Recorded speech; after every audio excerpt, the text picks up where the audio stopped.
In a traditional large estate, a large room had its original doors open to connect two rooms. Here, about 20 people were eagerly waiting for the food to be served. In the pond, the fish were watching the people. Today is my nephew's birthday party. Relatives have gathered to celebrate my nephew's occasion. Today's menu is pasta, at my nephew Alex's request. For some reason, my mother-in-law decided that she would bring the pasta herself after having Jessica, my sister-in-law, and I carry the other dishes. After a while, my mother-in-law placed the pasta in front of me. Knowing I dislike pasta, she deliberately served it heaped. Moreover, the pasta sauce looked darker than everyone else's. My mother-in-law smirked maliciously. Just then, luckily, a delivery arrived. My mother-in-law had ordered some gourmet food online. She happily went to the entrance. Now's my chance. I took the plate of pasta to the kitchen and returned half of it to the pot. Then I hurried back to the table. After a while, my mother-in-law came back, looked at my plate, and seemed to sense something was off. My nephew was engrossed in his pasta. More, please. I'll go get it. The mother-in-law said nothing. My nephew enjoyed his second serving of pasta. Suddenly, after gulping down the pasta, Alex started to feel unwell and spat out the pasta. Ugh. What's wrong, Alex? The mother-in-law turned pale, yelling. Why did Alex eat it? It's because Brooke didn't eat quickly. Hearing this, my legs trembled. Perhaps something had been mixed into that unusually dark pasta. A fierce anger welled up within me. I swore to find evidence and someday avenge myself against my mother-in-law. I am Brooke, a 29-year-old junior high school teacher in my hometown. Soon to have 30 milestones. I met my husband, Peter, when he came to pick up his sister, a classmate of mine, at a high school reunion when I was 24. Peter, then 31 and 7 years my senior, appeared very calm. I was drawn to his gentle and easygoing nature, which felt somewhat similar to mine. Peter seemed to find me charming and cute, and we quickly hit it off, meeting frequently and eventually dating. Peter worked at a hotel in the next town, often working night shifts, leading to an irregular lifestyle. Peter, a laid-back and somewhat sloppy person, had no interest in living alone and stayed with his parents. I also lived with my parents, so I was unfamiliar with household chores and busy with work every day. We both wanted to settle down soon. So about 6 months into our relationship, we decided to get married. When we visited Peter's house to announce our engagement, his mother served us a homemade meal. Both his mother and father seemed to like me. After greeting both sets of parents, we were set to marry. One day, when I visited my in-laws after a long time, my mother-in-law said something surprising. Hey, Brooke. Have you thought about having children? She asked out of the blue. Surprised, I responded honestly. Children? We've just gotten married and haven't thought that far ahead yet. Hearing this, my mother-in-law frowned slightly. Oh, is that so? Maybe someday, I guess. I see. The mother-in-law seemed a bit disappointed. Then she suggested something shocking. Hey, Brooke, how about you live with us? Live together? Even if you're not thinking about children now, you might eventually, right? If you live with us, you won't need to quit your job when that happens. I'll take care of the household chores. I can see my grandchildren every day. And it'll brighten up the house. It's all good, isn't it? Let's live together. Peter's house was a traditional large estate with a small pond in the garden, which had been renovated to modern standards, ensuring privacy even if we lived together. After some thought, considering the private space and the possibility of letting children play in the garden, I agreed to move in. The arrangements were made quickly, and we started living with my in-laws. Living with my in-laws was more comfortable than I had expected. And we were enjoying a happy newlywed life. However, we faced a significant issue 3 years into our marriage. We still hadn't been able to have children. I'm home. When I returned home, Peter, who had been at home all day, appeared from the back. Brooke, my mom suggested we visit a fertility clinic for a checkup. What do you think? Yes, that's fine. I've been concerned about it too. Seeing this as a good opportunity, we took a taxi to a well-known fertility clinic on a Saturday morning when Peter had the day off. What if they say I can't have children? While feeling anxious, I hesitantly asked my husband, Peter. Well, if it comes to that, we should give up regardless of who is the cause. Of course, I hope we are blessed with a child, but I'm not obsessed with the idea. As long as I'm with Brooke, that's enough for me. Understanding my anxious look, Peter said this, held my hand, and smiled warmly at me. Right. Thank you. I feel the same way. Hearing my husband's words, we both felt relieved that neither of us was fixated on having children. After the consultation, the doctor told us, "You both are still young, so there is plenty of possibility. However, women can quickly become of advanced maternal age, making it gradually more difficult to conceive. Starting infertility treatments early can increase your chances of becoming pregnant. But the decision is up to you too." We weren't in a rush for children. But the thought of quickly becoming of advanced maternal age was complex. The ride home was silent.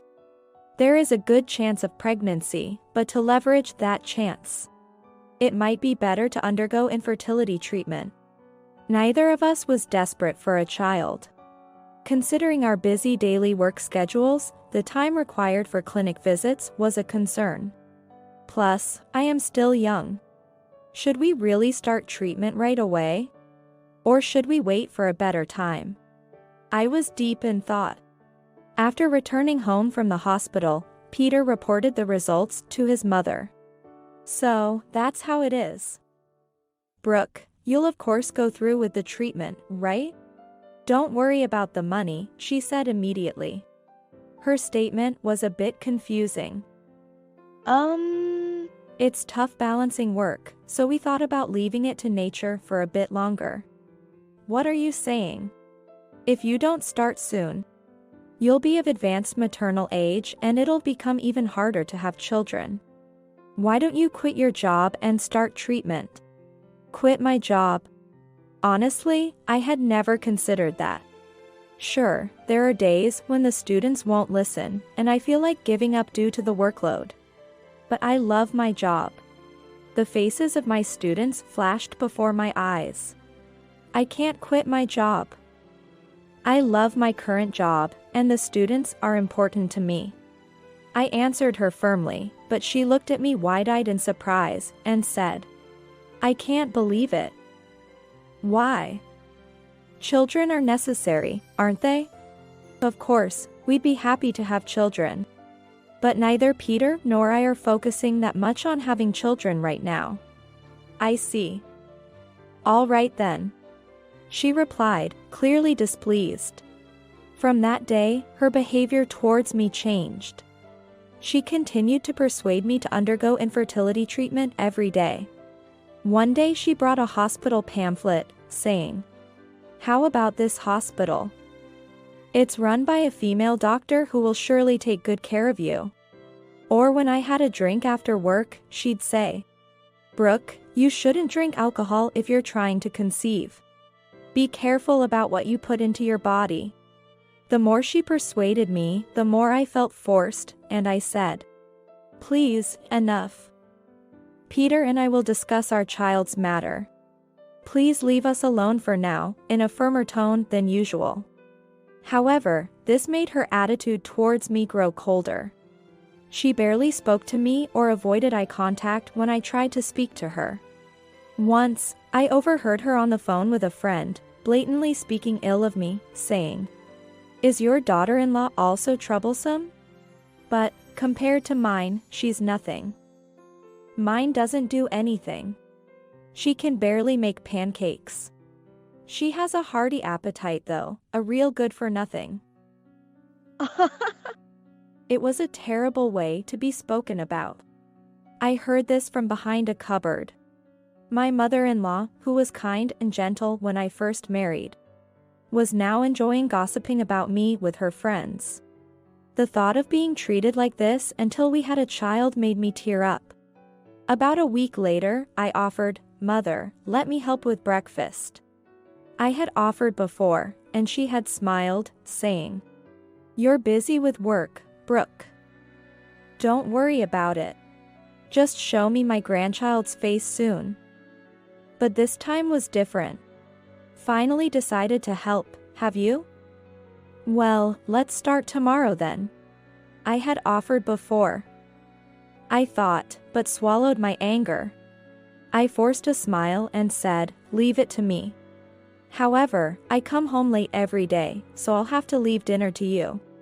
"Of course, I'll make dinner." The next morning, I woke up an hour early to prepare breakfast with my mother-in-law. But she didn't come out of her room. Wondering what was going on but not wanting to be late for work, I decided to start cooking on my own. I made soup, omelette, and grilled sausage, and set the table. Then, my father-in-law came in. "Brooke, what are you doing?" "Good morning. I've decided to start helping with the cooking from today." He seemed a bit surprised but kindly said, "Is that so? Thank you. Take care not to overdo it." His kind words warmed my heart. Finally, my mother-in-law appeared.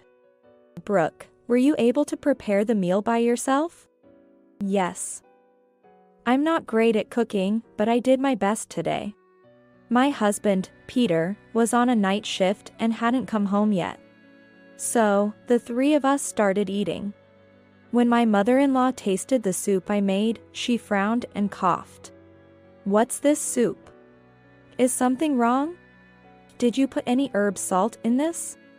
"Yes, I used one I bought from a website which showed a positive review." Suddenly irritated, my mother-in-law said, "This soup is bland and not delicious at all. We grow herbs and stock handmade ones in the refrigerator. What have you been looking at all this time?" I was at a loss for words. Father-in-law tried to smooth things over. "Well, this has its own good taste, doesn't it?" But she snapped at him, "You stay out of this." The air went silent, and we all quietly finished our meal without further conversation. This sort of exchange became a daily occurrence. I sighed deeply and thought, this again today. But the attacks from my mother-in-law didn't stop there. One day, I came home late from overtime to find that dinner wasn't prepared, which was unusual. "What? Why?" Confused and standing still, I was startled when someone spoke from behind me. "Brooke." It was my mother-in-law. "Hey, you startled me. I didn't realize you were there." With a serious face, she said, "From now on, you will prepare dinner." "What do you mean?" I stand there, bewildered and at a loss for words. "You're Peter's wife, aren't you? It was wrong of me to have been cooking all this time." "That's true." She wasn't wrong to say that. But it was quite sudden. Especially since she had insisted on doing it herself before we lived together. This is quite sudden. I often work late, and by the time I get home, it might end up being store-bought or convenience meals. "Is that all right? Peter comes home late at night anyway." "Yes, but then you'll have time after work before Peter gets home." "Don't be lazy." Her point was valid. Thinking that in most households dinner is prepared after work, I found myself unable to say anything. I shouldn't have said anything that day to ignite this situation. I guess I'll have to eat out when Peter isn't home. Deciding to take a positive approach, I stopped worrying about pleasing my mother-in-law and felt lighter about it. My brighter demeanor seemed to annoy her, as she began to ignore me and even gave me cold looks when I left for work, unaware of her gaze. Today is November 25th, Thanksgiving Day, and also the 9th birthday of my nephew, Alex, Jessica's son. The family gathered included my mother-in-law, father-in-law, Jessica, and her child. Jessica has been raising Alex as a single mother since her husband passed away. She is a classmate who introduced me to my husband. Then, Peter's cousin Eric and his family of 4, along with my parents, also came. My husband, Peter, had taken the day off a month in advance for this occasion. Today's menu was pasta carbonara, Alex's favorite and my least favorite dish. Jessica and I were in charge of preparing the pasta, and my mother-in-law was unusually in a good mood. "You two relax, I'll take care of the rest." It was rare for her to take over the cooking. I found it unusual since she had been leaving everything to me recently, but I didn't mind it much. After enjoying some video games with Alex for a while, we heard my mother-in-law's voice from the kitchen saying, "It's ready." Jessica and I headed to the kitchen. "Could you two carry these over, please?" Jessica took the appetizer plates, and when I started to serve the pasta, my mother-in-law insisted, "I'll do that. You two handle the drinks." So, we carried out the dishes as instructed. Everyone was eagerly anticipating the meal, their eyes sparkling with excitement as they exclaimed, "Wow, this looks delicious." Then, my mother-in-law brought the pasta to the dining table. She approached my seat and said, "This is yours," placing a plate of pasta in front of me. I hadn't noticed the creepy, thin smile she wore at that moment. The pasta in front of me was piled high and its sauce was an unnaturally dark color. The sight of this unfamiliar color of pasta made me feel slightly nauseous. Just then, the doorbell rang. Oh, that was quick. It seemed a delivery person had brought some mail-order gourmet food. My mother-in-law hurried to the entrance, delighted. Now's my chance. I took my plate of pasta back to the kitchen and returned about half of it to the pot. I then took the lighter plate back to the table. My father-in-law and I made eye contact for a moment. Worried I'd been caught, I hastily said, "I'm on a diet, so I reduced the amount a bit." He laughed and said, "You don't look like you need to diet." After a while, my mother-in-law returned and stared at my plate.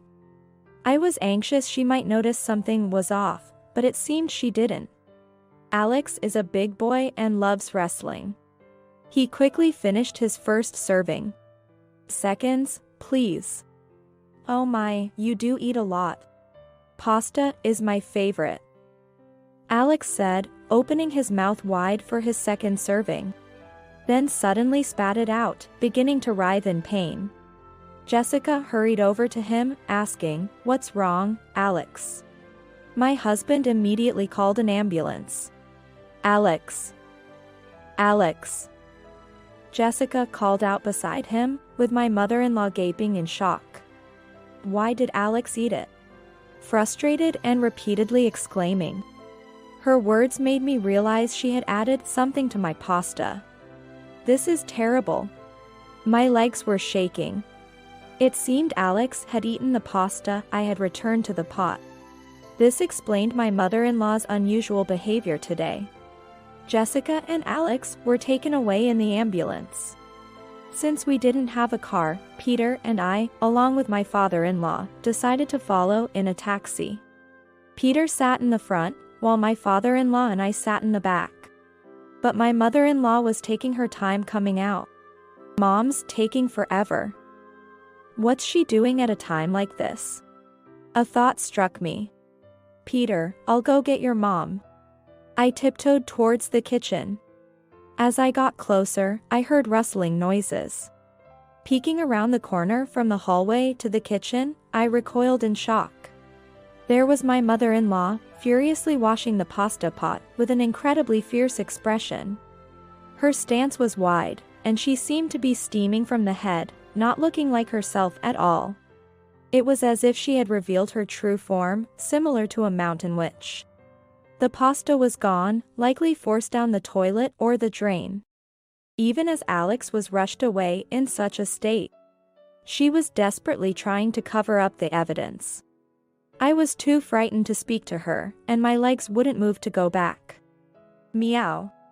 Suddenly, a cat cried outside, startling me. This is bad. My mother-in-law and I made eye contact. Realizing I was there, she tried to act nonchalant. Though, Brooke, I was just tidying up a bit before we go. Is that so? Trying to hide my trembling hands, I pretended to be calm. Let's go. I noticed her hands were shaking too. You took so long. Yes, I had to clean up a bit to avoid the smell sticking to the walls. Knowing full well that leaving a pasta pot out wouldn't make the walls smell. I was scared thinking about what might happen next. We're here. We arrived at the hospital after about 15 minutes. It was a large general hospital, and the time was around 7 p.m. We entered through the emergency entrance and were guided to the ICU by a security guard. A nurse, who looked slightly younger than me, approached us. Are you Alex's family? Yes, we are. Please wait here for a moment.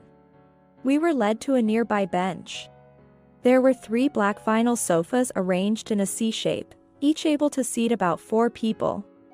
Where's Jessica? She must be with Alex.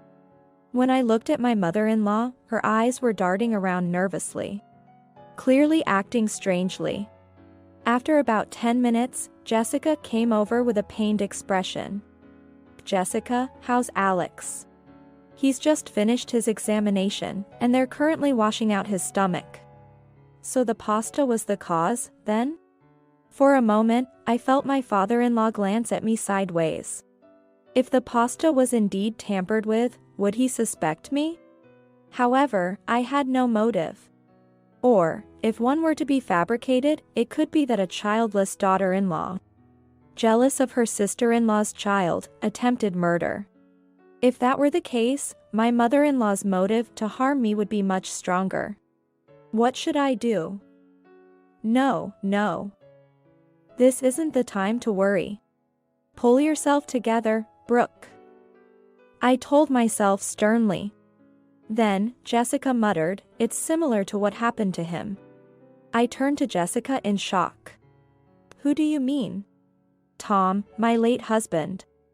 I remembered hearing from my mother-in-law that Tom had died of cancer. Did he pass away in this hospital? No, not here. It was S hospital. It's the symptoms that are similar. It wasn't cancer. We never talked much about Tom's situation in the family, so I never asked for more details. No, it wasn't. What do you mean? The stew had sulfuric acid in it. What do you mean? That day was Alex's kindergarten sports festival. We had dinner at the family home in the evening. His second favorite after pasta was cream stew. But only his stew had it. How could that happen? Doesn't it just not add up? That's why no one talked about it. Was there something in today's pasta? Could such a thing happen again? I looked at my mother-in-law. She was staring at the wall, appearing to hold back something. She must be trying not to show any disturbance. Was Tom's work going well? Actually, about half a year before the incident, his company went bankrupt. Since then, he was just home, sleeping every day. I see. After that, it was just unemployment benefits. He never said anything about what he planned to do next. That's when you started working, Jessica. You had some arguments with Mom about it. With this statement from my father-in-law, I was convinced that Tom was done by my mother-in-law. After a while, the nurse from earlier came over. Please follow me. We proceeded to the consultation room. An older doctor turned around and said, You can rest easy. Alex has been saved.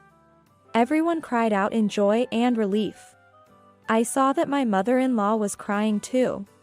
She must be relieved that Alex didn't die. Sulfuric acid was detected in his stomach. Everyone had a look of realization. My mother-in-law was looking down. I took a decisive step and asked my mother-in-law, "Do you know something about this?" Everyone was shocked by my question. "Brooke, that can't be." My husband stopped me from pursuing it further. My mother-in-law was staring at me with dead eyes. Later, the whole family was called in for questioning by the police. I couldn't forgive the fact that I was almost killed. Desperate for revenge against my mother-in-law, I figured out a plan to spread rumors around town. I decided to talk about the incident to my students, spreading rumors. The next day, I told my middle school students about the incident. "Hey, what do you all think? It has to be her, right?" The students were intrigued by the story, and it seemed they talked about it at home. Because of this, rumors started circulating in the neighborhood that my mother-in-law was the culprit, and she began to be looked at with suspicion whenever she went outside. Just as planned. One day, when my mother-in-law went to her favorite flower shop, the moment the shopkeeper saw her, he shut the shutter, not allowing her inside. It felt as if even the neighborhood cats would run away from her. As days went by, my mother-in-law seemed to start worrying even when sparrows flew away from her. She was visibly stressed. She became visibly more haggard due to the stress. A month later, Alex was discharged from the hospital and back to his lively self. In contrast, my mother-in-law aged significantly in a month. Often seen smiling faintly to herself, as if her mind was affected. A Sunday, the doorbell rang. Peeking through the peephole, I saw two stern-looking middle-aged men in suits, with several police officers wearing gloves behind them. Could it be? And opened the door. One of the men in suits showed me a badge from his chest pocket. "We're from the police." I had seen this scene on TV many times. They were detectives. The other person in a suit spoke. "It's been tough with the recent incident, hasn't it?" "Yes. We're here for a house search today." "Right now?" "We need to take a look around your house." We wanted to do this sooner, but it took some time to get the warrant. At that moment, the uniformed police officers entered the house all at once. My father-in-law and husband had gone out to play golf. My mother-in-law was sitting in the back room, watching TV in a formal seated position. After a while, there was a commotion in the kitchen. "This might be it," someone said, and the kitchen became noisy. I headed to the kitchen and was shocked at what I saw. In the hands of a police officer was a plastic bag containing a battery acid refill, about 20 inches long. "Where did you find this?" "We decided to check under the floorboard here." The officer pointed to a floor storage near the back door, a place where my mother-in-law usually stores pickles. It's usually filled with pots, so the floorboard isn't visible. Underneath the removed floorboard, damp soil was visible. So this is the source of the sulfuric acid. Upon hearing this, my mother-in-law appeared from the back room. Eek. Suddenly, she let out a strange shriek and then fainted. "Ma'am, we'll need to ask you to come to the station for further questioning." My mother-in-law readily admitted to her actions. She was also the culprit behind Tom's incident. She had obtained the battery acid refill from a local home center. Later, a psychiatric evaluation revealed she had a mental disorder, and she was admitted to a mental hospital. 2 years later, it was decided that my mother-in-law would be discharged. She had become a completely different person, much kinder than before. It seems she had been suffering from a mental disorder since around the time of Tom's incident. Still on probation, the rumors in the neighborhood persisted. But my mother-in-law was deeply remorseful and always said, "Brooke, I'm sorry for what happened back then, repeatedly. 3 years have passed since then, and I've turned 32. Our family still lives in the same house. About 3 months ago, my husband and I were blessed with a child. Today, we found out at the hospital that it's going to be a girl. The middle school where I've been working for many years will be consolidated with another next year. And I was supposed to transfer to a middle school in the next town. However, I've decided to become a full-time homemaker and dedicate myself to raising our child.